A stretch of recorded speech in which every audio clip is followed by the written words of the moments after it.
皆さんこんにちは、みきです。今日はですね、公園や里山で野鳥を探してきました。冬に身近に見られる小鳥たちや水鳥、また絶滅危惧種にもなっているとっても珍しいカモも登場します。それではご覧ください。どうぞ。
はい、というわけで本日の単調いかがだったでしょうか。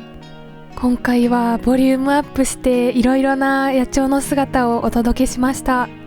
まず身近な可愛い小鳥ジョウビタキは公園などでも見られるんですが、人懐っこい性格をしていて、少し離れたとこから見守っていると近づいてきてくれることもありますね。また今回とっても珍しいトモエガモやオシドリも撮ることができましたね。